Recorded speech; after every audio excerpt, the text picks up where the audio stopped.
Bismillahirrahmanirrahim. Assalamualaikum warahmatullahi wabarakatuh. Anak-anak kelas 9, hari ini kita akan belajar bahasa Sunda.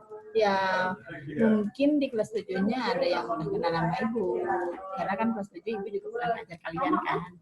Nah, kalau yang nggak kenal, kenalkan dulu nama Ibu Ika Sutika, pemakelnya dalam kelas 9 ini yaitu bahasa Sunda. Oke, untuk bab pertama permulaan kita akan belajar pengajaran kehiji ya. Mulai kita bahasa Sunda.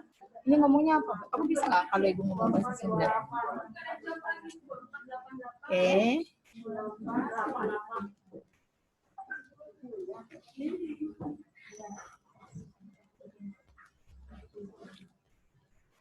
Ya, pelajaran pertama yaitu kita akan membahas tentang biantara. Nah, mungkin ada yang tahu atau paham atau pernah dengar? Oh, mungkin kayaknya enggak deh. Nah, biantara itu artinya itu pidato, ya.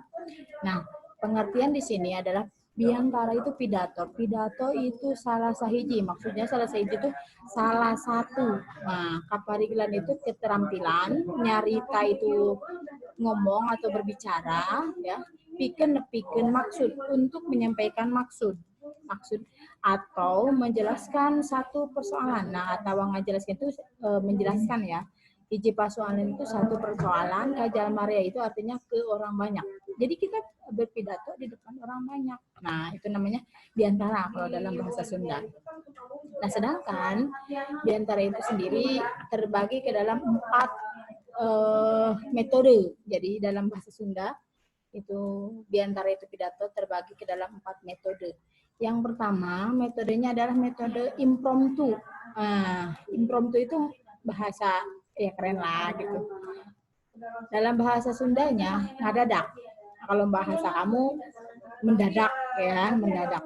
Namanya pidato mendadak gimana sih kita langsung ditunjuk jadi harus pidato, ditunjuk harus ke depan. Nah, pasti ada yang nervous atau apa. Nah, itu namanya metode mendadak. Nah, mendadak itu biasanya yang berpidatonya itu yang udah mahir. Misalnya kayak ustazah, itu mahir beliau-beliau.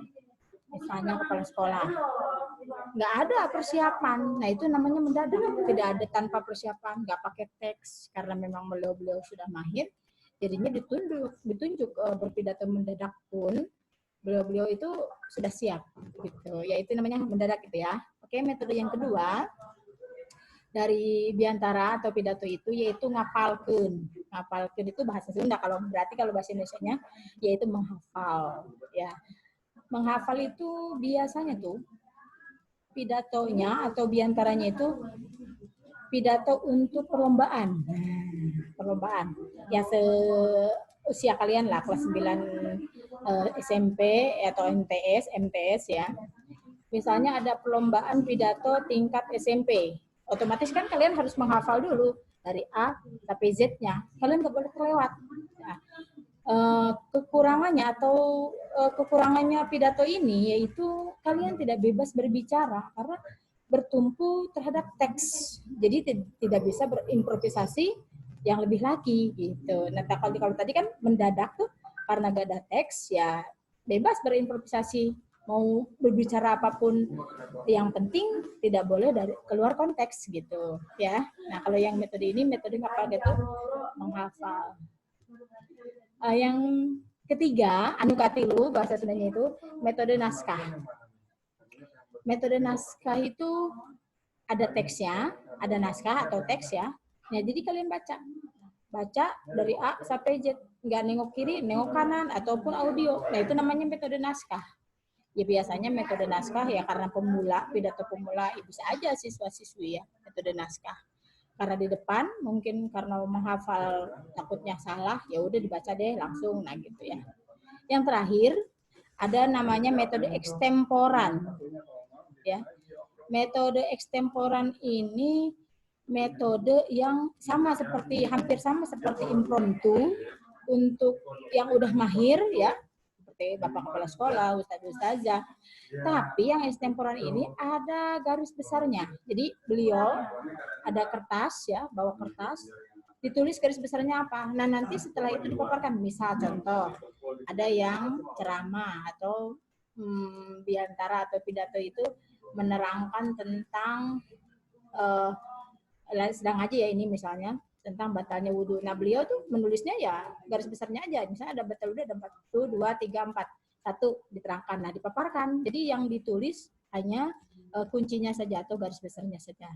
Sekian metode atau materi untuk pertemuan kali ini. Tugasnya, oh iya lupa. Tugas untuk pertemuan pertama adalah kalian kirimkan video membaca naskah video dalam bahasa Sunda, ya, dalam bahasa Sunda. Ya, yang Ibu nilai ya intonasinya terlebih dahulu, intonasi, cara pengucapannya, lafalnya, ya. Nyari naskahnya di mana Bu? Boleh kalian nyari naskah, misalnya mau browsing naskah bahasa Sunda. Nanti kalian baca, langsung divideokan, dikirim via WA ke Ibu. Japri aja ya. Oke, ngerti tugasnya apa? Paham? Oke. Dah, sekian pertemuan pertama dari Ibu. Selamat mengerjakan, tetap semangat. Assalamualaikum warahmatullahi wabarakatuh. Ini kamu makan keringetan Bu. Padahal ngomong sendiri. Berapa menit?